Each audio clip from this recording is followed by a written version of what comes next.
Purihin po ang Diyos at muli magandang araw po sa lahat ng ating mga tagapakinig at taga-subaybay sa ating programa na Daily Bread natin pong patuloy na isinasagawa every 6 a.m. in the morning. At muli ang inyong lingkod, Evangelist Rodrigo Bacus, na nakabase po dito sa Carmona, Cavite. So, tuloy-tuloy po nating isinasagawa ang ating live streaming para po abutin ang lahat ng ating mga kapatiran, mga kaibigan, mga kamanggagawa at lahat ng nagmamahal sa Diyos at nagmamahal sa Kanyang salita.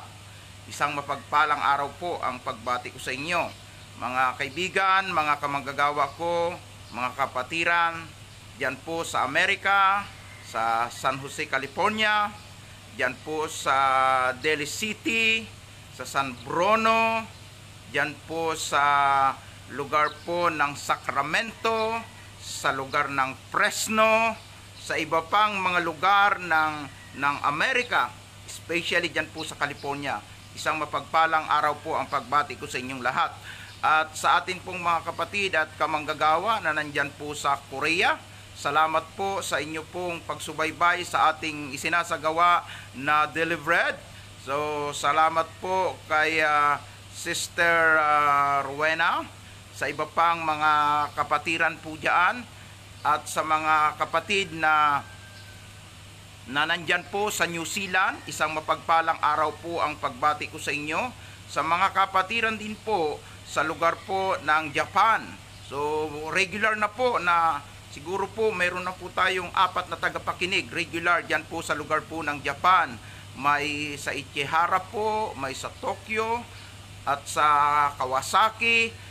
So, yung iba po, hindi ko po alam yung kanilang mga lugar na kinalalagyan. Yung nag-message po sa akin kagabi ay nasa Ohio po. So, salamat po sa inyo pong pagsubaybay sa ating programa na Daily Bread na atin pong isinasagawa every 6 a.m. in the morning. So, gusto ko ring batiin po ang ating mga kapatiran at mga kaibigan po sa iba't ibang lugar po ng ating bansang Pilipinas, sa ating mga kamanggagawa, sa lugar po ng Mindanao, sa General Santos City, sa Christ Center Church, sa pangunguna ni Pastora Fe. Mapagpalang araw po ang pagbati ko sa inyong lahat. At ganun din, siyempre sa mga taga Sultan Kudarat. So, regular na po sila pamilya Tentino at iba't iba pang mga pamilya. So, salamat po na marami po tayong taga-subaybay na po dyan sa Sultan Kudarat. So purihin po ang Diyos sa church ng Church of God na sila po ay nagpa-participate sa ating every 6 a.m. na gawain na isinasagawa po dito po sa lugar po ng Carmona, Cavite, at isinasagawa sa pamamagitan po ng atin pong live streaming. So bumabati rin po tayo siyempre sa mga kapatid at kaibigan natin dyan, kapamilya, sa lugar po ng Davao, sa pangunguna ng aking kamag-anak at pinsan na si Pastora Ana Leonor and Trina sa Majesty Church. Isang mapagpalang araw po ang pagbati ko sa inyong lahat. At muli, samahan niyo po ako sa atin pong sinasagawang Daily Bread. At ganun din po sa atin pong mga kaibigan sa lugar po ng Masbate City, sa All for Jesus Church, Light Church, sa Victory Church, ay iba-iba pang mga church na kinabibilangan ninyo. Hindi ko po masyadong matandaan ang mga pangalan ng inyong mga kinaaanibang simbahan o pinangangasiwa ang simbahan. Gayun pa man ay pinapaabot ko sa inyo ang isang maalam na pagbati sa ngalan po ng ating Panginoon. At salamat po na kayo po ay sumusubaybay na rin po dito po sa ating programang Daily Bread. At ganun din po, siyempre, especially po sa ating mga kapatid at kamanggagawa po dito po sa lugar po ng Luzon. So, nakita ko po na nag-appear agad sa ating screen ang ating mahal na bishop diyan sa Gawinit, kung saan siya po ay nasa Manawag, Pangasinan. At ito po ay mayroon pong malaking ministeryong pinangangasiwaan. Salamat po na siya din po ay alam ko po na sumusuporta po sa atin sa panalangin at lagi din po siyang nag-u-online para po ipaabot ang pagbati na nakikiisa siya sa ating pagsasahimpapawid ng programang Bread of Life. At salamat po na Marami pang mga taga-subaybay tayo sa iba't ibang lugar po ng Luzon, lalo na po dito sa Metro Manila, especially po sa ministry po ng Shalom Catholic Charismatic sa pangunguna ng isang pinagpala at talaga pong nakaranas ng born again experience na pari sa pangunguna po ng ating minamahal na Father Archie Giriba. Salamat po mga kapatid, kamanggagawa sa Shalom Ministry. Salamat po sa ministry din po ng GCRS sa pangunguna ni Pastor Rape. Bumabati po ako sa inyo ng isang mapagpalang araw. Salamat po sa atin pong mga kamanggagawa sa Jesus the Word of Salvation, si Pastor Melo, siya po ay lagi din pong sumasubaybay sa ating programa. At gayon din po, salamat. Nakita ko po, mayroon po tayong taga-subaybay na ito po ay sa Jeju Island. Aywan kong nandun pa po siya. Salamat, Brother Hernan. At sa iba pang mga kapatid na mga nandyan sa Korea, salamat sa inyong pag-open ng inyong pong mga Facebook para makisa sa ating programa. Salamat sa lahat ng mga kaibigan, iba-iba mang denomination, iba-iba mang organisasyon, iba-iba mang sekta ang ating kinalalagyan. Magsama-sama po tayo ngayon na magsalo-salo sa masustansyang salita ng Diyos na magpapalakas, magpapatatag at magpapatibay ng ating buhay pananampalataya. At ngayon tayo po ay magpapatuloy sa atin pong pagtatalakay doon po sa binuksan nating paksa patungkol po sa 7 ilawang ginto na inihayag kay Juan nung siya po ay naka-lockdown. Kasi ang ating pinakatalagang paksang tinatalakay na isiniris ko nga po ito ay patungkol po sa tinatawag na biblical lockdown, na ito ay naranasan ng mga patriarka, ng mga banal na propeta, ng mga apostoles, maging ng ating Panginoong Hesus. At ngayon po ay pinag-uusapan natin yung lockdown na nangyari kay Juan doon sa pulo ng Patmos, na doon niya isinulat yung Book of Revelation o pahayag. At ang tinatalakay natin ngayon ay ang aklat ng pahayag na sa chapter 2 po tayo. At dito po ay atin pong pinag-usapan. Kahapon po ay aking tinalakay sa mga nagsusubaybay at nakikinig ng ating pangangaral na isinasagawa tuwing umaga. Kahapon po ay tinalakay ko po yung patungkol po sa iglesia ng Efeso. At ang iglesia po ay atin pong napag-usapan nung nakaraan na ito po ay inihambing sa ilawang ginto. So, 7 ilawang ginto na nakapatungkol sa 7 iglesia, paglalarawan. Ito'y paglalarawan sa sitwasyon at kalagayan ng bawat iglesia o mga mananampalataya sa iba't ibang panig ng mundo. At kahapon ay ating pinag-usapan ang ilang mahalagang puntos patungkol po sa church, na kung saan ay sabi ng Panginoon, nalalaman ko yung lahat ng iyong mga pinagdadaanan, nalalaman ko ang iyong mga pagtitiis, ang iyong pag-ibig. At ating binigyang diin kahapon yung iglesia na nakakaranas ng panlalamig sa Panginoon. At hindi po natin natapos, mayroon po kasing pinakamahalagang puntos na dapat bigyang diin. Dahil nga po 1 hour lang po itong ating live streaming, ay atin pong hindi na bigyang pansin yung ikalimang puntos, na kung saan ito po ay yung pagbibigay ng chance ng Panginoon para ang tao ay magbalik loob sa Kanya. Pagbibigay ng chance ng Panginoon para ibalik yung pag-ibig natin sa Kanya. Pagbibigay chance ng Panginoon para manumbalik tayo sa ministeryo na dapat nating gampanan nung makilala natin siya, nung mahalin natin siya. At atin pong ipagpapatuloy, sapagkat ito po'y napaka-importante, yung atin pong pinaka-key verse sa verse 5 ng Efeso chapter 2. Pahayag chapter 2, nandito po ako, nasulat sa iglesia ng Efeso. Sa Revelation chapter 2 verse 5 ay ganito po ang ating mababasa. Alalahanin mo ang dati mong kalagayan, pagsisihan at talikdan ang masasamang gawa. Gawin mong muli ang ginagawa mo noong una. Kapag hindi ka nagsisi, paririyan ako't aalisin ko sa kinalalagyan mo ang iyong ilawan. Hallelujah. Purihin ang Diyos. Pinagpala po ang kanyang salita. Tayo manalangin.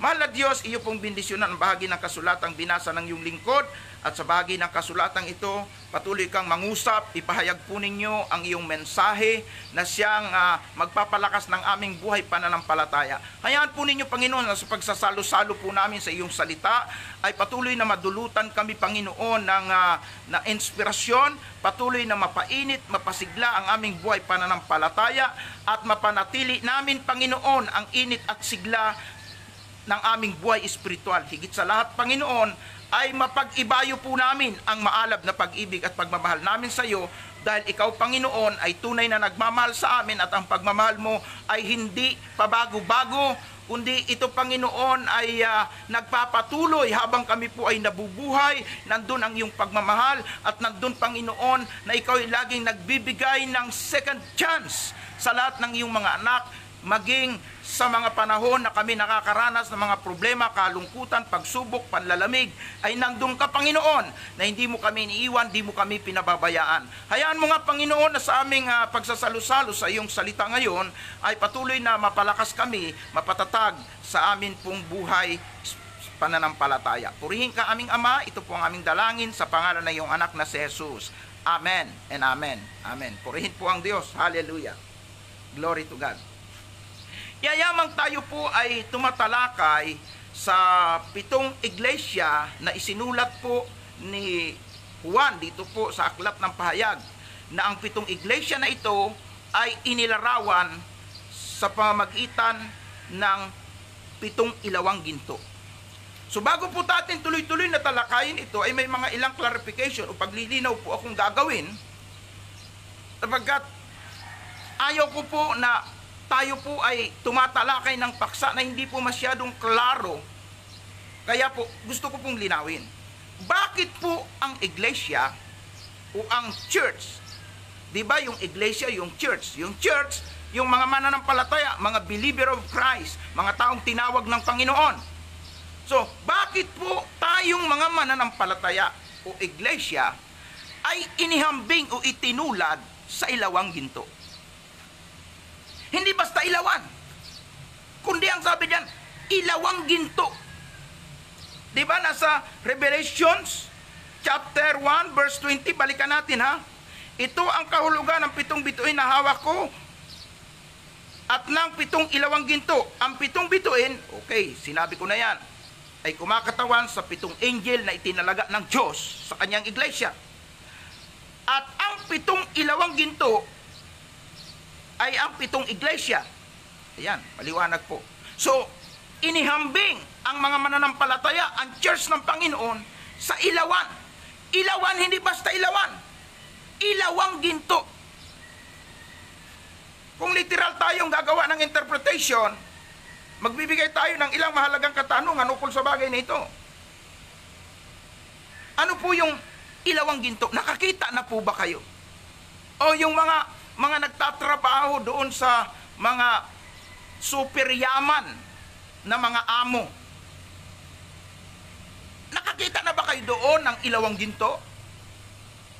Na talagang, yung ilaw talagang yung kinalalagyan talagang ginto. So wala pa po siguro, literally, wala pa po talaga tayong makikita, iwan ko lang po, kung meron na mayroon talagang nakita sila na lampshade, puro ginto. So siguro po wala pa, no? So ilawang ginto. Ang tanong ay bakit doon tayo inihambing o ang iglesia o mananampalataya sa tinatawag nating ilawang ginto? Dahil po ang iglesia, ito po ay nire-refine, pinupurify, niluluto. Ang sabi sa unang Pedro, kabanatang 1, talatang 7, na kung paano ang ginto pinararaan sa apoy upang makita ang uri ng kanyang pagkaginto, upang madalisay siya, mapurify siya. Gayon din ang pananampalataya ng bawat mananampalataya, pinararaan sa pagsubok upang malaman kung ito ay tapat. So, kaya po ginto, dahil yung ginto, habang inaapuyan, sa halip na masunog, mawala at masira, lalong tumitingkad ang ganda. Amen. So, ibig sabihin, tayong mga mananampalataya, ang church, itinulad sa ilawang ginto, dahil pag pinaraan sa apoy, hindi mawawala, hindi matutunaw, hindi malulusaw, hindi masisira, kundi lalo pang gumaganda. Kaya ang buhay ng Kristiyano, pag ikaw member ng church ni Lord, paganda ng paganda, pagwapo ng pagwapo, sabi nung iba, payaman ang payaman. So, ikaw ako, kasama doon sa tinatawag na ilawang ginto, na habang pinararaan sa iba't ibang pagsubok, at tatalakayin po natin yan pagdating po sa church ng Smyrna, na pinararaan sa pagsubok. Dahil po, tayong lahat ay pinupurify ng Panginoon. Hindi para masira, hindi para mawala, hindi para tayo po ay malayo. Kung hindi ginagawa ni Lord yun, para lalo po tayong madalisay, mapatatag ang ating relasyon, ang ating pananampalataya sa Kanya. Amen. So, gusto ko din pong linawin sa inyo mga kapatid, kung bakit po ilawan ang inihambing sa atin. Una po, inihambing tayo sa ginto, yung church. Pangalawa, inihambing po tayo sa ilawan. Bakit tayong mananampalataya inihambing sa ilawan? Ano po ba ang sinasabi ng salita ng Diyos patungkol po sa ilaw? Atin pong talakayin at basahin po ang aklat ng Mateo 5:14 hanggang 16. At dito po ay maliliwanagan po natin ang katotohanan tungkol sa bagay na ito. Hallelujah! 14. Sabi po dito, Mateo 5:14, kayo'y ilaw sa sanlibutan. Hindi may tatago ang isang lungsod na nakatayo sa ibabaw ng burol. Walang nagsisindi ng ilaw at naglalagay nito sa ilalim ng takalan. Sa halip inilalagay ito sa talagang patungan upang matanglawan ang lahat ng nasa dilim. Gayon din naman, dapat ninyong liwanagin o pagliwanagin ang inyong ilaw sa harapan ng mga tao upang makita nila ang inyong mabubuting gawa at luwalhatiin ang inyong amang nasa langit. So maliwanag po yan. Na talagang ang mga mananampalataya pala ay tinawag na ilaw. At dapat daw po laging maliwanag yung ilaw. At hindi pwedeng ilagay sa loob ng sisiglan o kulubin o ilagay sa isang lugar na hindi makikita ang liwanag. Kundi kung saan ang dilim, doon ilalagay ang ilaw at ang sabi, pagliwanagin nga ninyo ang inyong ilawan. Sino po ang kinakausap ng Panginoon at kanino po ito nakapatungkol? Una po ay doon sa kanyang mga apostoles na kumakatawan sa mga unang mananampalataya nung panahon ng ating Panginoong Hesus. Na ngayon po, yung kumakatawan sa mga mananampalataya, tayo po yun. Tayo po na tinawag na church ng Panginoon. Kaya tinatawag po tayong ilaw. At sabi niyan, papagliwanagin nga ninyo ang inyong ilawan sa gitna ng dilim. So paano po tayo magliliwanag sa gitna ng dilim bilang iglesia o church ng Panginoon? Natatanglaw sa mga nasa tao, o mga tao na nasa kadiliman. Okay po, gusto ko pa pong idagdag ang aklat po ng unang Juan 5:7. Dito po makikita rin po natin, mga iniibig ko mga kapatid, na sinasabi naman po sa bahaging ito ng kasulatan na ang Diyos ay ilaw. Okay. Sabi po dito, 1 John 1:5 hanggang sa mga sunod na talata, ito ang aming narinig sa kanyang anak na ipinahayag namin sa inyo. Ang Diyos ay ilaw at walang anumang kadiliman sa kanya. Verse 6, kung sinasabi nating tayo'y kaisa niya, ngunit namumuhay naman sa kadiliman, nagsisinungaling tayo at hindi namumuhay sa katotohanan. Verse 7, ngunit kung namumuhay tayo sa liwanag, kung paanong siya'y nasa liwanag, tayo'y nagkakaisa at nalilinis ng dugo ni Jesus na kanyang anak sa lahat ng ating mga kasalanan. Pinagpala ang salita ng Diyos. Hallelujah. Okay. Dito po, sabi naman ni Juan, na sumulat din po ng aklat ng pahayag, ang Diyos ay ilaw. At kung ang Diyos nasa tao, nasa atin ang Diyos, doon tayo nagsisilbing ilawan. Ano pong ibig sabihin po noon? So ibig sabihin, yung pagiging ilaw natin, nagmula lang sa Diyos. Hindi ka magiging ilaw kung wala kang Diyos. Kaya nga, ang tao pinapatanggap natin sa Panginoon. At kailangan matanggap yung Holy Spirit. At pag natanggap natin yung Holy Spirit, sumasa atin ang Espiritu ng Diyos, doon lang po tayo masisindihan ng liwanag. Amen. Okay. May ilang paglilinaw tayo. Ngayon kasi marami pong klase ng ilawan. Mayroon tayong tinatawag na flashlight. Pag nilagyan mo ng battery, magagamit mo yung flashlight, magbibigay ng liwanag. Diba? Pero yung flashlight, ang problema po nun, ang liwanag po nakapokus lang sa isang area. Hindi po nagliliwanag sa buong paligid. Sometimes, para tayong flashlight lang. Bakit po? Oo, ilaw tayo. Nasa atin ang Espiritu ng Diyos. Tinanggap natin si Lord. Pero minsan yung liwanag natin, ginagamit lang natin na mayroon pinagpupukusan. Ano pong ibig sabihin? Di ba? Si Lord yung tunay na ilaw at tayo nagiging ilaw dahil tinanggap natin siya. Okay. So, kaya lang ang pagiging ilaw natin para minsan flashlight. Bakit po? Sinabi ko sa inyo, flashlight. Yung spot, flashlight.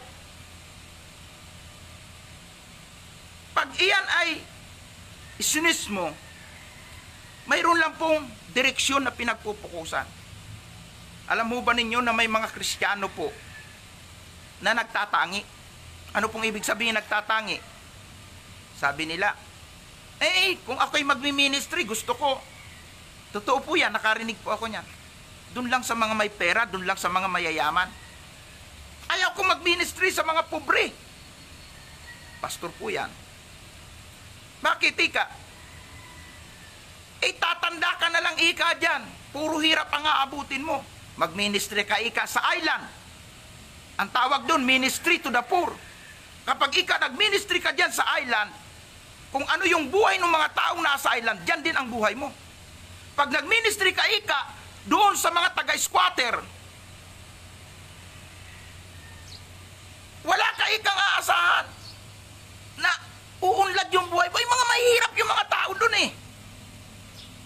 Kaya, sabi niya, kung ako'y magmi-ministry, doon sa mga mayayamang lugar, doon ko ibubuhos ang aking panahon kasi ika, 1, 2, 3 lang, yung makonvert doon, aba, ay buhay ka na. Ay, flashlight yung pagiging ilawan niya, flashlight. Mayroon lang pinupukusan. Pero kung aaralin natin ang kasulatan, sa Lucas 4:18 hanggang 19, ang sabi po ng Panginoong Hesus, siya ay puspos ng Espiritu Santo na ipinangangaral ang mabuting balita sa mga dukha. Para yaong mga nasa pagkabihag ay lumaya, ang mga nabulagan makakita ng liwanag, ang mga sinisiil magkaroon ng kaginawahan, at maranasan ng tao ang pagliligtas ng Panginoon. So ibig sabihin, si Jesus nung mag-ministry, priority niya ang mga dukha. Ang mabuting balita ay kanyang dinala sa mga dukha. Ang tawag doon ay ministry to the poor. Ayaw pala ng Panginoon yung ministry na nagtatangi ka, na gusto mo lang yung mga may pera. Pasensya na po mga kamanggagawa, kung may nakikinig mang pastor dito, hindi ko po naman sinasansala kung ganun ang inyong pananaw. Nire-respeto ko po yun. Pero ang gusto ko pong ipakita sa inyo, yung puso ng Panginoon, talaga pong priority niya po yung mga dukha. Kailangang abutin sila. Ay kung ang lahat ng mga mangangaral, mga pastor man yan, evangelista, mga preacher, ang puso nila ay doon lang tayo sa pwedeng mag-love gift sa atin. Doon lang tayo sa pwedeng mag-support sa atin. Huwag nating puntahan yung mga mahihirap na yan dahil tayo pa ang magbibigay dyan. Lalo na yung ministry sa bilangguan. Mag-ministry tayo sa mga bilanggo, tayo ang hihingian yan. Wala tayong makukuha dyan.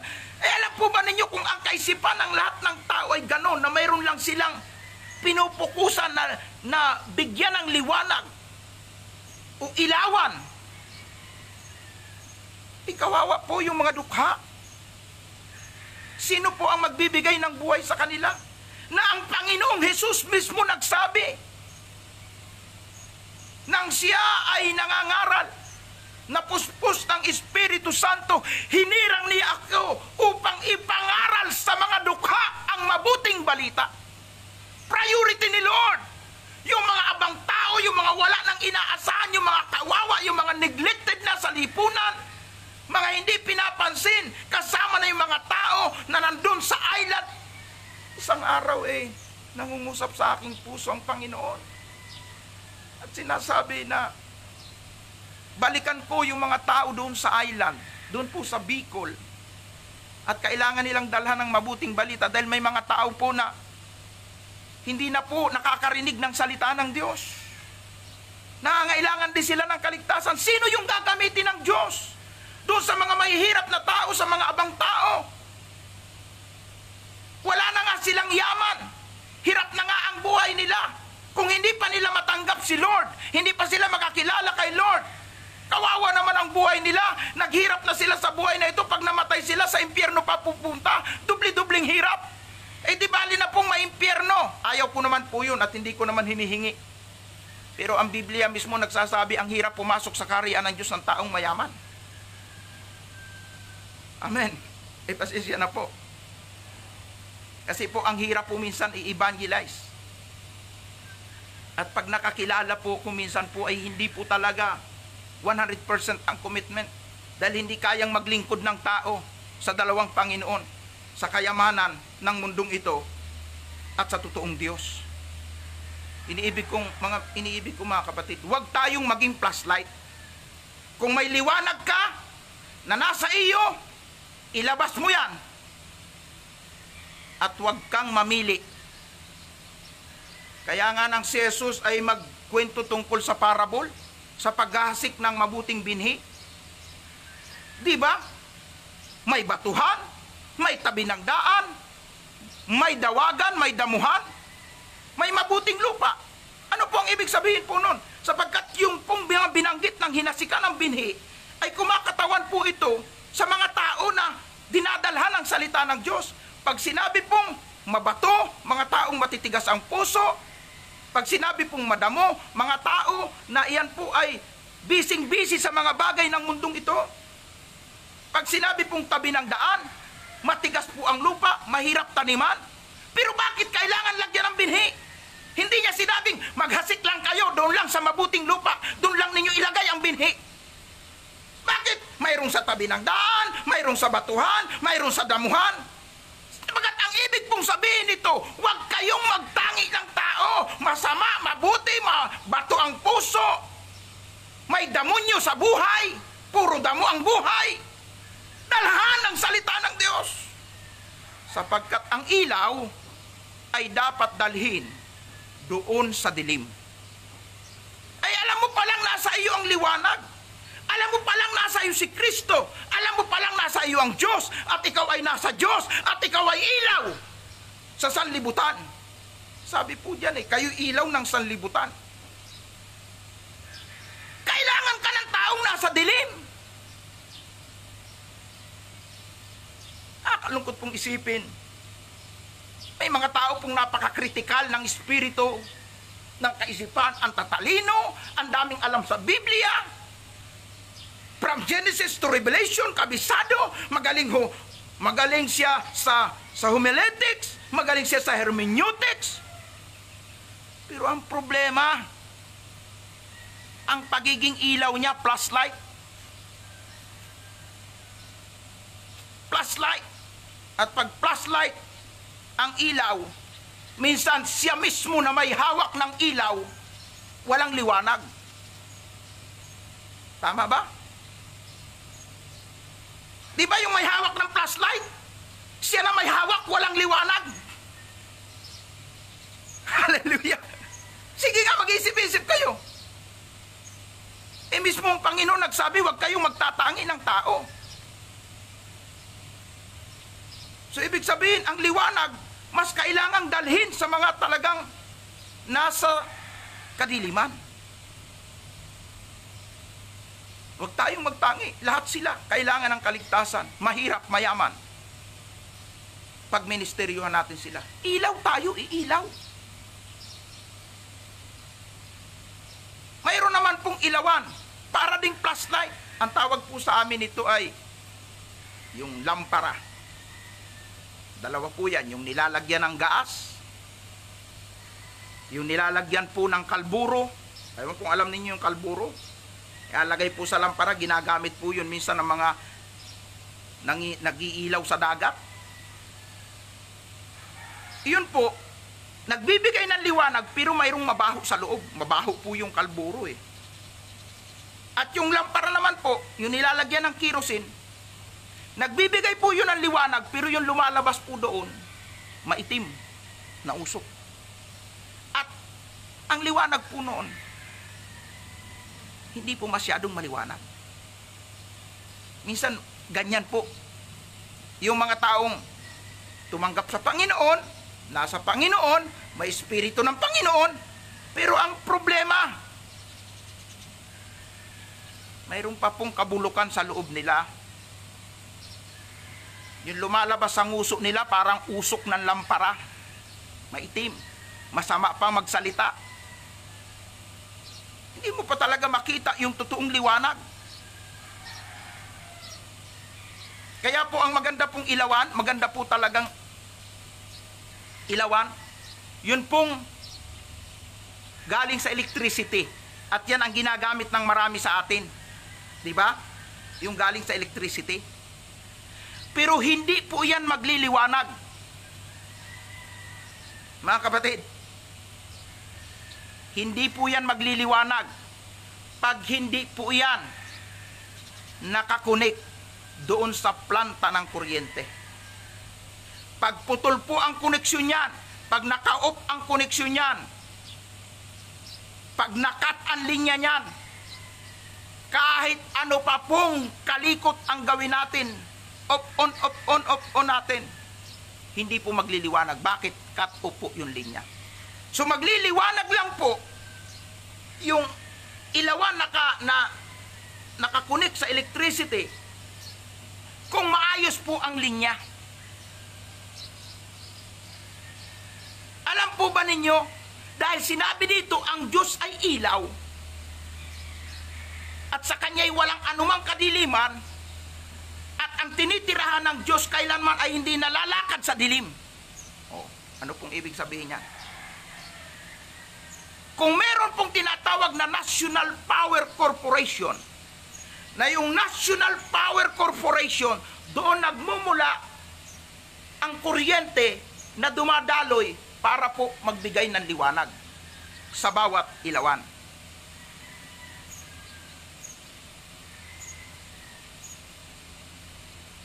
Kung may National Power Corporation, mayroon din pong tayong pinakaplanta doon sa langit, at iyan po ay ang ating Diyos. Sa Kanya po nagmumula yung power para po dumaloy sa atin, at tayo po ay parang mga bumbilya. Kung ano man yung gamit ninyo, fluorescent o bumbilya, ganun ang katulad natin. Kaya dapat panatiliin natin, maayos po yung linya, walang sira, maayos po ang pagkakakunik doon sa planta, sa langit, sa Diyos, sapagkat siya yung pinagmumulaan ng liwanag na siyang tunay na ilaw. At dapat po i-check natin ang ating mga sarili, kahit gaano kaganda tayong fluorescent o bumbilya o lampshade. Kung pundi na tayo, hindi pa rin tayo magliliwanag. Alam mo, dami, pag napundi na, di ba, tinatanggal na natin yan, pinapalitan natin. Bakit? Hindi magbibigay ng liwanag, hindi mag-iilaw pag pundi.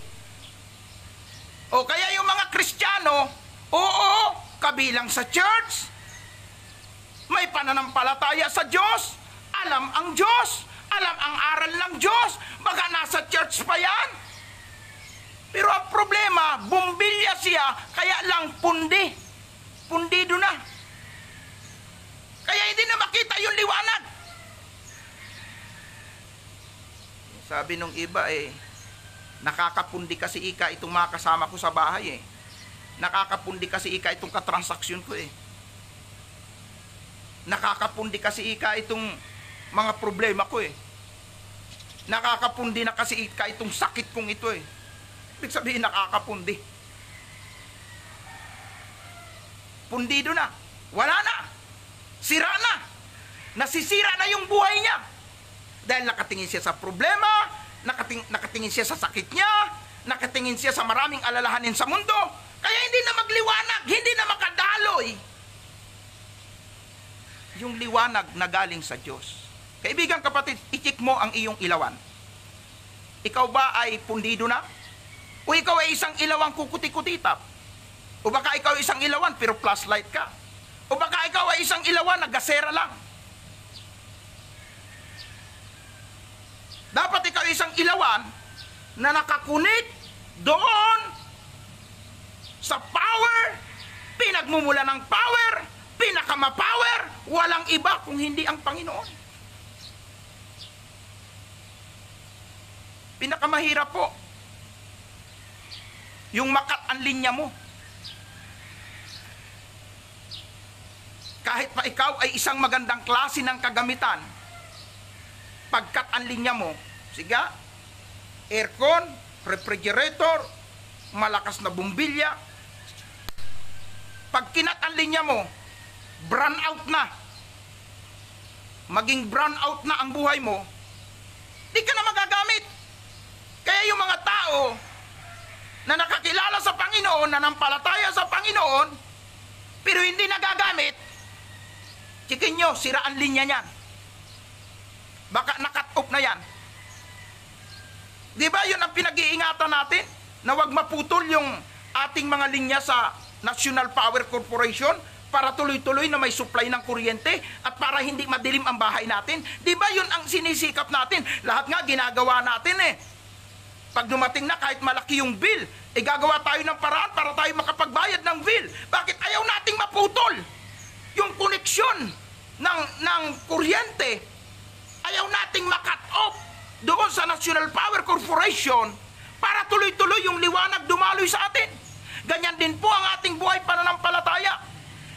Magtutuloy-tuloy lang ang liwanag na nasa atin kapag pinag-alab natin ang pag-ibig natin sa Diyos. Balik na tayo doon sa pinaka-main text natin sa Ephesians 2:5 na binasa natin kanina.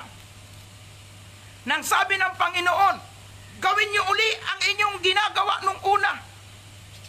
Ipadama natin uli ang alab ng pagmamahal sa Diyos. Dahil kung hindi kayo manunumbalik at magsisisi at hindi ninyo ibabalik yung dating pag-ibig nyo sa akin, ito na yung sinabi ko nababala Ang sabi po dyan, ako'y paririyan, ang sabi ng Panginoon sa mga huling pangungusap, aalisan kita ng ilawan o ng liwanag. Aalisin ko sa iyo ang liwanag. Iyan yung sinasabi ko.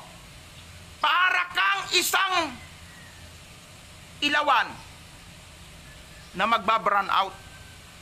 Bakit? Kinat off yung linya mo. Hallelujah. Glory to God. Kaya i-check nating mabuti yung ating relasyon, yung ating kaugnayan sa Panginoon. Iyan ba'y aandap-andap na? I-check mong mabuti ang relasyon mo sa Diyos. Baka ikaw ay katulad na ng isang ilawan na pundido na. Baka ikaw ay isang ilawan na putol na ang koneksyon sa National Power Corporation. Kung may national pa, inihalin tulad ko lang po doon.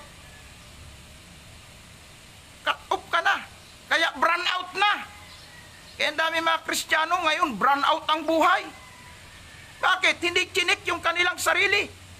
Sabi ng Panginoon, pag yung unang pag-ibig ninyo, hindi ninyo ibinalik yung maalab na pagmamahal nyo sa akin, tatanggalin ko ang ilawan sa iyo. Ang ibig sabihin, makat off ang linya mo. Kaya marami ngayon, cut off ang linya, kailangan ng reconnection. O diba, pag na-cut off na yung linya ninyo sa kuryente, anong gagawin nyo? Kailangan lakarin ninyo sa Meralco. Kung kayo ay sakop ng Meralco, sa amin po sa Bicol, Canorico, lakarin ninyo. At sasabihin, ito ang mga penalty, ito ang mga hindi mo binayaran, ito ang babayaran mo. Pag natapos mo na ang mga requirements na ito, ang mga dapat mong gawin, saka lang magkakaroon ng reconnection, saka magkakaroon uli ng liwanag doon sa ilawan. Gusto ko mo ipakita sa inyo ang katotohanan ito. Baka kaya ka andap-andap, madilim na ang takbo ng isip mo. Hindi ka na nakakapag-pray ng maayos. Pag nagbasa ka ng salita ng Diyos, parang di mo na iintindihan. Ang labo na ng pag-iisip mo, di mo na maunawaan. Nakikinig ka minsan ng pangangaral, hindi na tumatago sa puso mo. Wa-effect na.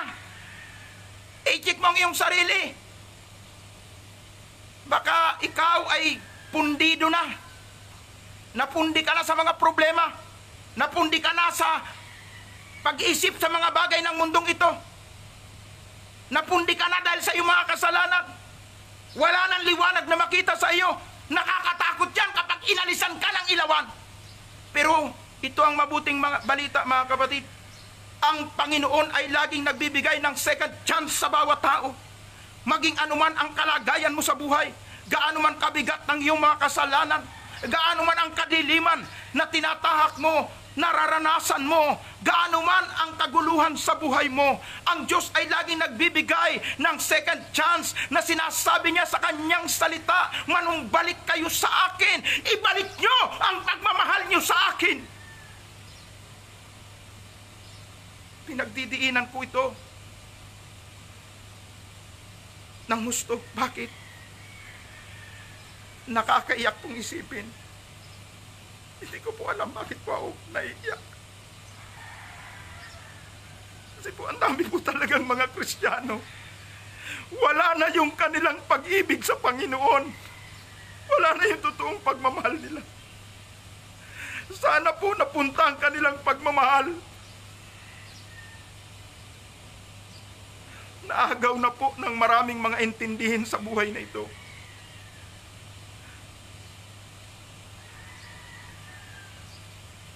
Pasensya po mga taga-pakinig. Napipil ko ang presence ni Lord.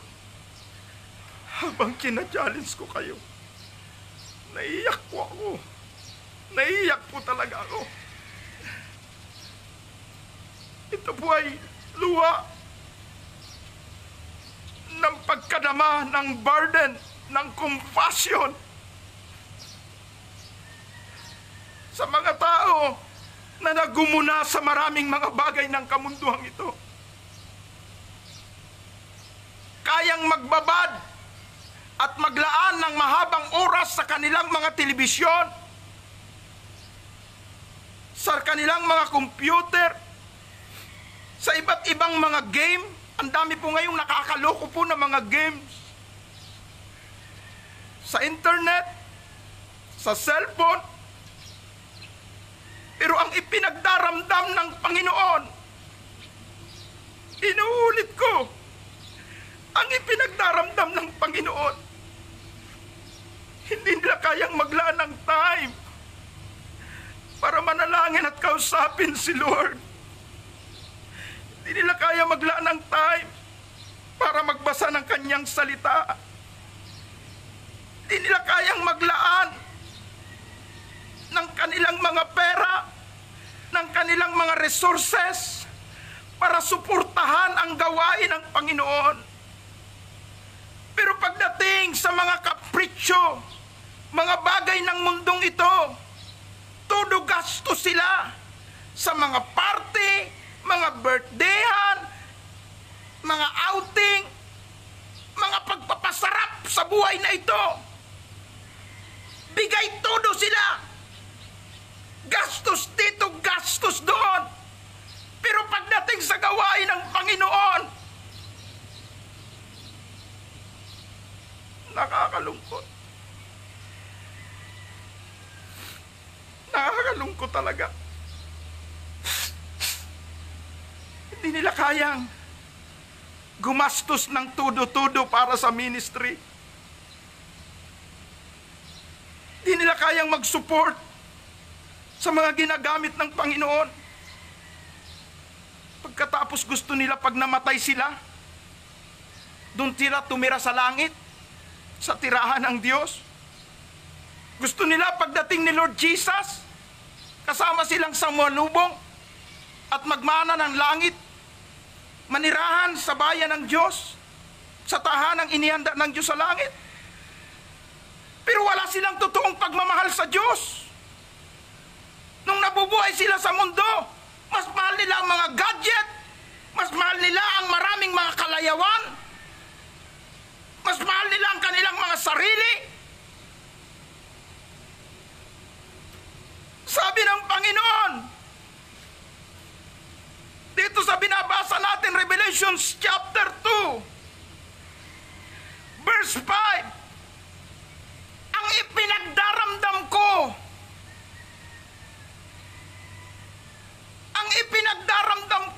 wala yung tunay na pagmamahal ninyo sa akin.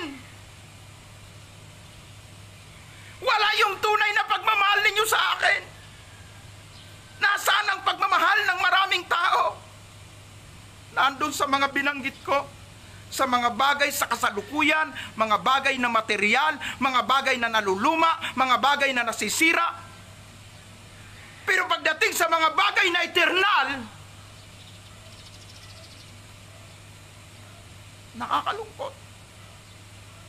Ang dahilan po, wala silang tunay na pananampalataya sa Diyos.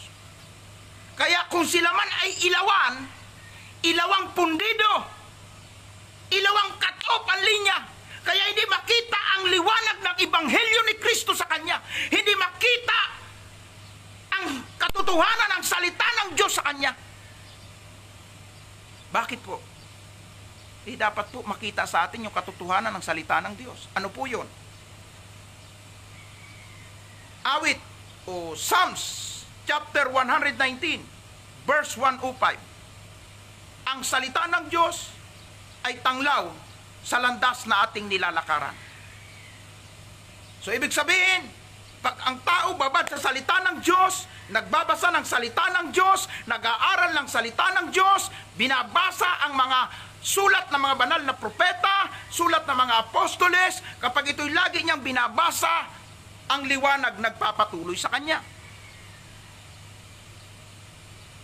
Pag ang tao laging nananalangin sa Diyos, lumuluhod sa Diyos, laging maayos ang kanyang koneksyon. I-check ninyo ang inyong mga koneksyon sa Diyos. Baka kayo'y ilawan, hindi na nakakunik doon sa pinagmumula ng power. Pundido na. Wala na kayong liwanag. Kung cut off na, burn out na ang buhay nyo. Kaya ang daming tao, ang dilim ng takbo ng isip eh. Bakit? Wala na yung salita ng Diyos na nagbibigay ng liwanag at tanglaw sa kanyang buhay. Patay na ang kanyang buhay panalangin. Kaya madilim na ang takbo ng isip. Nawawala na ng pananampalataya sa Diyos. Ang dahilan, ang bababaw ng pagmamahal nila sa Panginoon. Kaya, magandang balita. Itong verse 5 ng Revelations chapter 2 ay napakaliwanag na ang sinasabi diyan, alalahanin mo ang dati mong kalagayan, magsisi ka, at lahat ng iyong masamang gawa, pagsisihan mo na yan, talikuran mo na yan, gawin mo uli yung mga mabubuting nagawa mo nung una. Ibalik mo yung alab ng iyong pagmamahal sa Diyos. Anong ibig sabihin po nun? Anuman ang kapalpakan nating nagawa, anuman ang kamalian natin, anuman ang pagkukulang natin, anuman ang kadiliman sa buhay natin, basta tayo magsisi, magpakumbaba, manumbalik sa Diyos, humingi ng awa, mag-pray tayo lagi sa Kanya, pag-aralan ang Kanyang salita, gawin natin uli ang mga gawain na nais ng Panginoon ipagawa sa atin. Ano ang sabi diyan? Ibabalik ng Panginoon ang matiwasay na buhay sa atin. Inuulit ko po ang mga talata ng 2 Chronicles 7:14 na nagsasabi, sa sandaling ang aking bayan magpakumbaba, pagsisihan, talikuran ang kanilang mga kasalanan, hanapin nila ako. Sabi ng Panginoon, ibabalik ko sa kanila ang isang matiwasay at pinagpalang buhay. Ibig sabihin, magniningning tayo, magliliwanag tayo, ilawan tayo, natatanglaw sa mga taong nasa dilim. Hallelujah! So kapag ang tao po ay nagpakumbaba at lumapit sa Diyos at seryosong manalangin, aminin ang kanyang kahinaan, aminin ang kanyang mga pagkukulang, ang Diyos ay laging nagbibigay ng second chance. Pero ang Diyos ay nagbibigay din ng babala. Ano yung babala? Ito po yung mga katotohanan na gusto kong sabihin sa inyo. Ang babala, ang sabi niya, kapag hindi kayo nagsisi, hindi kayo nanumbalik sa akin, hindi nyo ibinalik ang pag-ibig nyo sa akin, at ang pag-ibig nyo ay naging sa mundo, naging pag-ibig nyo ay inyong sarili lang, naging makasarili kayo, inibig ninyo ang mga bagay ng sanlibutan, paririyan ako, ang sabi ng Panginoon, tatanggalin ko na, i-cut off ko na ang liwanag sa buhay nyo. At yun ang pinakamalungkot. Kapag tayo ay tuluyang binitiwan ng Diyos, kapag tuluyang kinat off ang linya, para tayong bahay na naputulan ng kuryente. Ano po ang ibig sabihin? Brown out na, madilim na ang paligid natin. Huwag nating payagan na maputol ang linya natin, ang koneksyon natin doon sa Diyos. Huwag nating payagan na ma-brown out ang buhay natin. Huwag nating payagan na tayo lumakad sa dilim. May oras pa, may panahon pa, na kung ang iyong ilawan aandap-andap. Check ninyo minsan yung inyong mga bumbilya. Minsan po, kikislap-kislap ganon, tapos hindi na masyadong maliwanag. I-check ninyo. Baka pundido na yan. I-check ninyo yung linya. Baka kung kunti na lang yung nakakabit kasi kinagat na ng daga yung linya. Kunti na lang yung koneksyon, ayusin ninyo. Sa panahong ito, panahon na pwede pa tayong mag-reconnect. Kasi open pa ang Diyos sa panawagan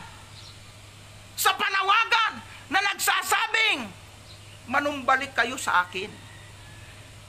Inyo nang pagsisihan ang inyong mga kapalpakan, ang inyong mga maling ginawa. Manumbalik na kayo sa akin. Habang may oras, may panahon pa, ang Panginoon ay laging bukas sa pagbabalik loob ng bawat tao. Huwag nating hayaang tuluyang i-cut off, putulin. Kasi sabi ng Panginoon, kapag hindi ka nagbago, hindi ka nagsisi, paririyan ako, tatanggalan na kita ng ilaw. Anong ibig sabihin? Gagawin ko ng burnout ang buhay mo. Pag burnout na ang buhay mo, wala na yung magandang paruroonan. Wala nang magandang direksyon. Kabi-kabila kamalasan, kabi-kabila problema. Hanggang sasabihin mong mas mabuti pa ang mamatay kaysa ganito ang buhay. Puro problema, puro konsumisyon, puro kahirapan. Puro na negatibo ang makikita mo. Pag ganyan ang takbo ng isip ng tao, burn out yan. Pero may oras pa. Pwede pa natin ayusin ang linya natin kay Lord. Simple lang naman ang hinihingi ni Lord eh. Ano ang hinihingi niya para magliwanag tayo na katulad ng isang ilawan? Magpakumbaba, manumbalik, pagsisihan, at ibalik yung totoong pagmamahal sa Kanya. Ibalik yung totoong pagmamahal sa Kanya. Kasi minsan yung pag-ibig natin sa nguso, wala sa puso. Amen, amen, amen mga kapatid. Ibalik yung tunay na pagmamahal sa Kanya. Kaya nga po, kung babasahin po natin ang aklat ng Kawikaan 29:1, mga mahalagang talata na gusto ko pong ito po ay atin pong memoryahin. Gawin nating memory verse. Pabaon ko sa inyo. Mas maganda nga siguro may memory verse tayo eh. Tuwing magtatapos tayo eh, ibibigay kong assignment na inyo pong memoryahin. Kasi napakaganda po talaga nito eh. Okay. Aklat ng Kawikaan 29 verse 1. Ano po ang sabi dito?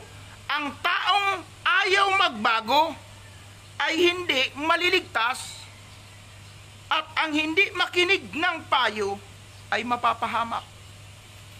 Habang ako'y nangangaral, ibinibigay ko ang babala sa inyo.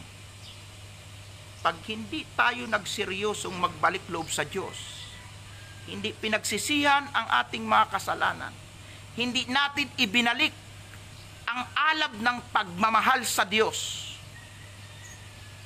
sabi po dito, ang taong ayaw magbago, hindi maliligtas, at ang hindi makinig sa payo, mapapahamak. Pwede ba? Tanggapin mo sa iyong sarili ngayon, ako ang iyong spiritual advisor. Pinapayuhan kita.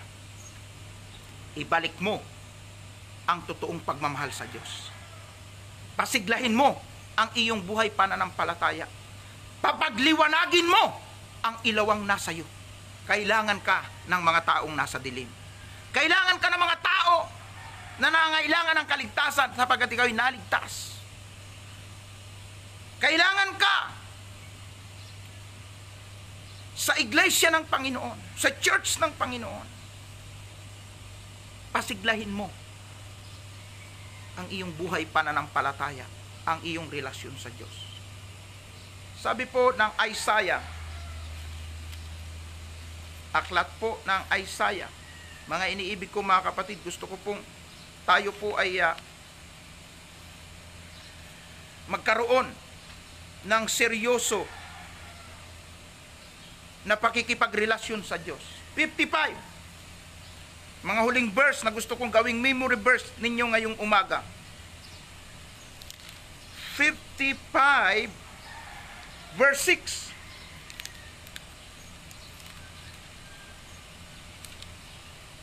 Ano po ang sabi dito? Hanapin ninyo si Yahweh samantalang inyong makikita. Siya'y tawagin habang malapit pa. Ano pong ibig sabihin? Habang bukas pa ang trono ng kataas-taasang Diyos, May pagkakataon pa tayong manumbalik sa Kanya. Bukas pa siya sa paglapit natin. Huwag nating hintayin na kung kailang cut off na, putol na, at hindi na pwedeng maibalik ang linya natin sa Kanya, saka tayo magpupursige. Lord, Lord, Lord, Lord, tulungan mo ako. Iligtas mo ako. Ay tapos na. Putol na ang linya mo, di na pwedeng i-connect. Ngayon, may oras pa. Habang may oras pa, ang sabi po sa binasa natin, samantalang siya'y makikita kapag hinanap mo, ito yung pagkakataon. Kapag siya'y tinawagan mo, nandyan pa siya para sumagot sa iyo. Huling kwento na gusto kong sabihin bago po ako magtapos. Mayroon pong dalawang magkapatid o sa magkaibigan. Very close sila. Kaya lang ang isa namumuhay sa katwiran, sa katotohanan, nandun ang kabanalan, ang malinis na pamumuhay. Pero ang isa naman, sabihin natin, yung isa ay si Juan, yung namumuhay sa kabanalan. Ang isa ay namumuhay naman sa baluktot na pamumuhay. Itong si Juan ay isang magaling na abogado. Dahil very close sila, itong kanyang kaibigan, si Pedro, maraming mga nagagawang kamalian. Pero dahil may kaibigan siyang abogado, lagi siyang lumalapit. At kapag siya ay may kaso, sinasabi niya doon sa kaibigan niyang abogado, friend, tulungan mo naman ako sa kaso ko. Ang ginagawa po ni Juan doon sa kaibigan niya si Pedro na maraming ginagawang kamalian, nilalakad yung kaso para maabsuelto. Pero pagkatapos na maabsuelto siya sa kaso, sinasabi ng kaibigan niyang si Juan, oy, kaibigan Pedro, hindi sa lahat ng oras pwede kitang ipagtanggol at pwede akong mamagitan sa kaso mo. Tila ba bingi sa mga paalaala? Nagpatuloy pa rin doon sa kanyang ginagawa na mga kaaliwas-wasan hanggang sa dumami ng dumami yung kaso, tulong naman ang tulong ang kanyang kaibigan na si Juan. Sa tuwing magkakaroon siya ng kaso, pinapahanap niya ang kaibigan niyang si Juan para lakarin at maabsuelto siya sa kaso. Bayaran ang dapat bayaran. Hanggang sa meron siyang nagawa na mabigat na krimen na mahahatulan na siya ng kamatayan. At dahil nagkapatong-patong na ang marami niyang mga kasalanan, natakot na siya na siya ay mahatulan ng kamatayan. Isang araw pinahanap niya ngayon ang kanyang kaibigan. Nasaan na yung tagapagtanggol ko? Saan na yung namamagitan sa akin? Nasaan na yung aking magaling na abogado para ako lagi maabsuelto sa kaso ko? Delikado na ako, patong-patong na ang kaso ko. Mabibitay na ako. Kailangan ko ang kaibigan ko. Ipinahanap ang kaibigan niyang si Juan, pero hindi na po natagpuan. At dumating ang araw ng paglilitis doon sa korte. Hinihintay pa rin niya ang kaibigan niya na si Juan na magtatanggol. Laking gulat niya nang makita niya ang kaibigan niyang si Juan ay nakaupo na doon sa upuan ng hukom at siya na pala ang hukom na hahatol sa kaso niya. At pagkakita niya ay kagad siyang lumapit at doon ay umapila. Sabi niya, salamat naman at ikaw na pala ang hukom na may hawak ng kaso ko.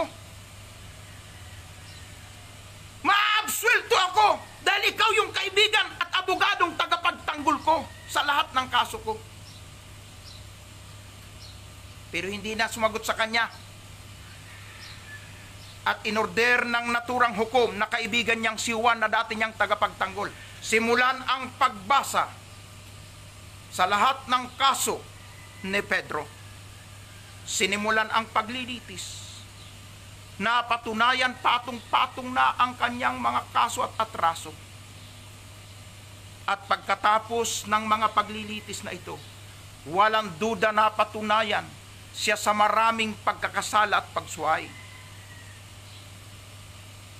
At ang hukom na dating kaibigan niya ay nagsimula na pakinggan kung ano ang hatol na ipapataw sa kanya. At ang hatol ay hatol na kamatayan. Nang binasa na po ang hatol na kamatayan sa kanyang kaibigang si Pedro, masakit na masakit sa loob ni Juan. Naigawad ang hatol. Pero ang sinabi niya ay ganito, kaibigang Juan, nung una, ako ay nagtanggol sa iyo. Ako'y namagitan sa iyo. Ginawa ko ang lahat ng paraan para maabsuelto ka. At pinaalalahanan kita na hindi sa lahat ng oras ako'y magiging tagapagtanggol mo na tutulong para maabsuelto ka sa kaso mo. Gusto kong sabihin sa iyo, ako ngayon ay isang hukom at napatunayan sa korte sa paglilitis na ikaw ay nagkasala at ako bilang isang hukom ay igagawad ko kung ano ang nararapat na hatol. At nilagdaan ni Juan na kaibigan niya na siya ng hukom ang hatol na kamatayan at ipinukpok ang maso bilang tanda na ang hatol ay naigawad na sa kanya. Kasunod noon ay binali ang kanyang bulpen at sinabi niya, kaibigan kong Juan, sinayang mo ang pagkakataon. Gusto man kitang iligtas, hindi na kita pwede pang iligtas. Nung una ako'y abogado mo na mamagitan sa iyo. Pero ngayon ako'y isang hukom na. Masakit man sa loob ko, kailangang igawan ang hatol na nararapat sa iyo. Wala pong nagawa si Juan. Umiyak siya, pero huli na ang lahat. Kaibigan, kapatid kong minamahal, gusto kong sabihin sa iyo, sa umagang ito o sa oras na ito, saan ka man naroon, nandiyan ka man sa Amerika, nandiyan ka man sa Japan, nandiyan ka man sa Korea, nandiyan ka man sa China, nandiyan ka man sa ibang mga bansa na ngayon ay nakasubaybay ngayon, nandiyan ka man sa Mindanao, nandiyan ka man sa Luzon, dito sa Luzon, nandiyan ka man sa Bisaya o saan mang dako ka lugar naroon. Hanggang ngayon ay bukas pa ang trono ng Diyos at siya ay katulad ng isang abogado, si Jesus.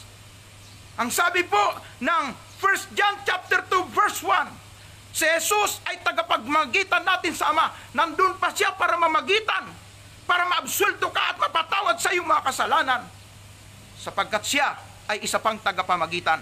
Pero pag dumating na ang kanyang muling pagbabalik, darating na siya bilang isang hukom na kung ikaw ay hindi nanumbalik sa kanya at hindi mo ibinalik ang una mong pag-ibig sa kanya, masakit man sa kanyang loob, igagawad niya sa iyo ang isang madilim na hatol ng kapahamakan. Kaya may oras pa.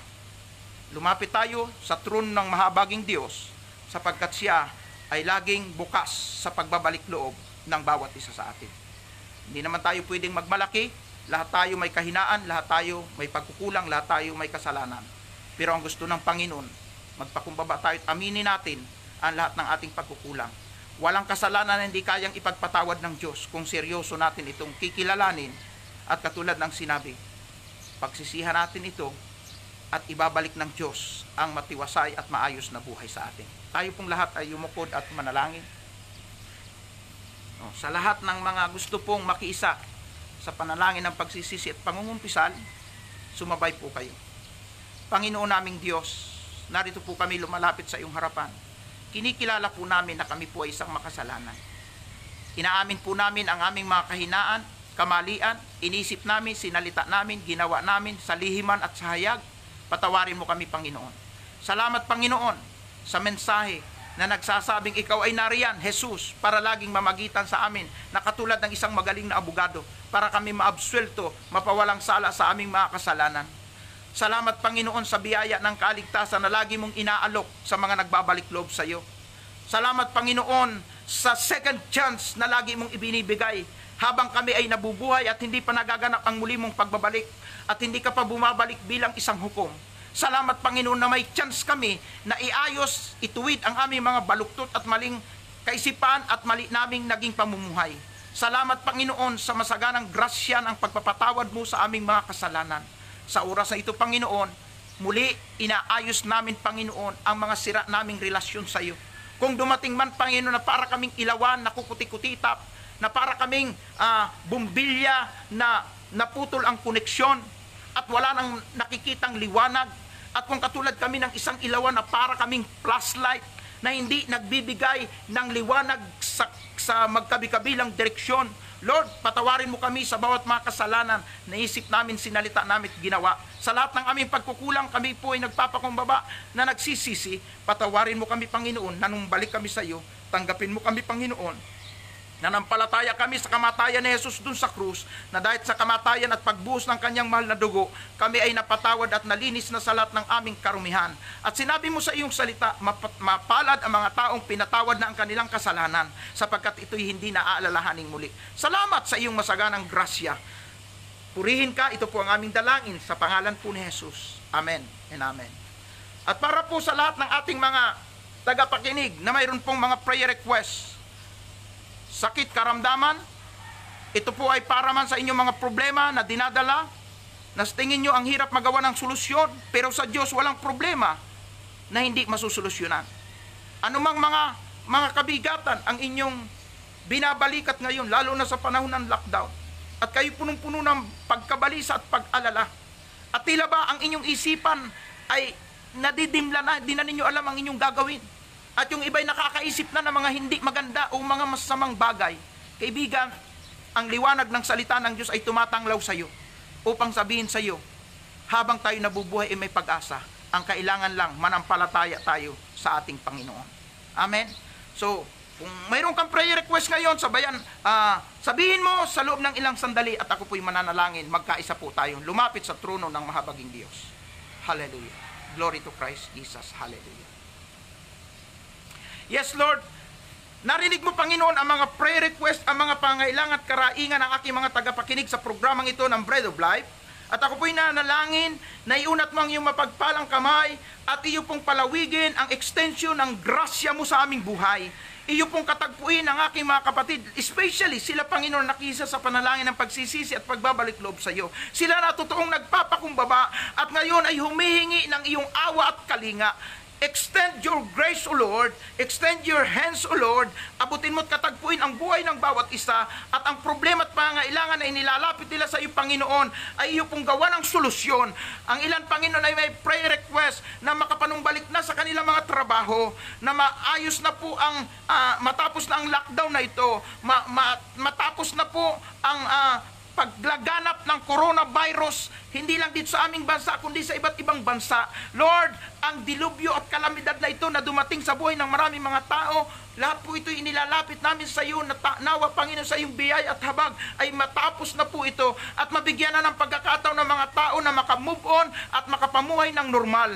Ama, sa pangalan ni Jesus, kami sama-sama at nagkakaisa na idulog sa luklukan ng iyong awa ang karaingang ito. At nawa, O Diyos, dalangin ko, Panginoon, na ang mga kapatid na naghihikahus, mga wala nang makain, wala nang magastos, wala nang mabili ng pagkain sa kanilang mga anak, Lord, sa pangalan ni Jesus, iunat mo ang iyong mapagpalang kamay sa iyong mahimalang kaparaanan, O Diyos, ay dumaloy ang masaganang pagpapala alinsunod sa pangailangan ng bawat isa. Ama, sa pangalan ni Jesus, mahabag po kayo sa pangailangan ng aking mga kapatid at mga kamanggagawa. Sila, Panginoon, na gusto na makabalik sa trabaho, makabalik sa normal na buhay. Bawat isa sa amin ay nanikluhod na sa iyo'y na humihingi ng awa, nagsusumamo. Katagpuin mo kami sa aming mga problema at pangangailangan. Ama, sa pangalan ni Jesus, give us a miracle, O God, in the name of Jesus, in the name of Jesus. At kami nanampalataya sa lahat ng problema namin, maging sa aming katawang lupa, kung mayroong itong mga sakit na dinaranas, Lord, nagdideclare kami ng miracle healing in Jesus' name, mula ulo hanggang talampakan. Sakit man ito sa ulo, sakit man ito sa puso, sa bituka, sa buto, sakit man ito, Panginoon, sa dugo, Lord, lahat ng sakit, karamdaman mula ulo hanggang talampakan, amin pong pinalalayas, itinatakwil sa pangalan ni Jesus, at kami ay umaasa sa himala ng kagalingan mula sa iyo.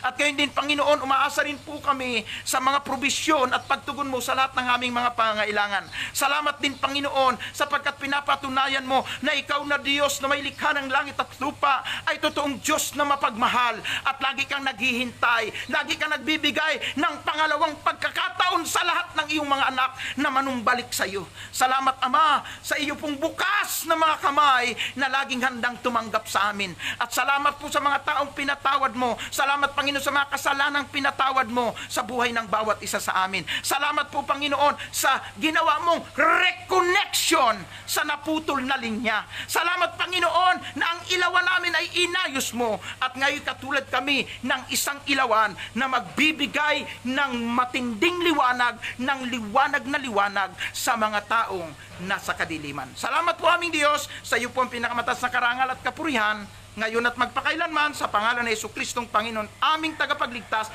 kasama ng Banal na Espiritong naghahari noon, ngayon at magpakailanman. Ito po ang aming dalangin. Amen and amen and amen. Purihin po ang Diyos. At muli, magandang umaga po sa inyong lahat. Sa lahat po ng mga napagpala at patuloy na napagpapala, nagpapatuloy po ang ating programa na Bread of Life tuwing 6 a.m. in the morning sa atin pong live streaming. At gusto ko pong sabihin sa inyo, i-forward po ninyo sa inyong mga family chat, sa inyo pong mga kaibigan, sa inyo pong mga kapatiran, sa mga miyembro ng inyong simbahan, i-forward po ninyo ang naging pagpapala na mensahe ngayong umaga. So, nais ko po na patuloy kayong batit, pasalamatan. At sa mga kapatid na hinihipo na ng Panginoon na magpadala ng mga pinansyal na tulong para po sa inyong lingkod na naka-lockdown din po dito sa Carmona, Cavite, lagi pong bukas ang aming mga kamay, natanggapin ang inyong mga kaloob at ang Diyos po ang magpapala sa inyo na higit pa sa inyong inaasahan. Kung gusto po ninyo na hingin ang aking bank account, hindi ko po ipopost dito po sa live streaming, kundi mag-chat lang po kayo sa akin. Kung gusto po ninyo na magpadala ng pinansyal na tulong sa pamamagitan ng Western Union, sa pamamagitan po ng anumang mga remittance, ay bukas po ang inyo pong lingkod para po tanggapin at ang Diyos po ang magpaala po sa inyo. Salamat po sa ilang kapatid na nagpapadala po at talaga pong may mga nahihipo na po nagpapadala ng kanila pong mga pinansyal na suporta. At yan po ay patuloy na magamit para po patuloy nating magampanan ang ministeryo na pinagkatiwala sa atin ng Panginoon. Sumaatin po ang masaganang pagpapala ng ating Diyos Ama, pagkalinga ng Diyos Anak at ang patuloy na patnubay at gabay ng Banal na Espiritu. God bless you sa inyong lahat. Pagpalain tayo ng Panginoon.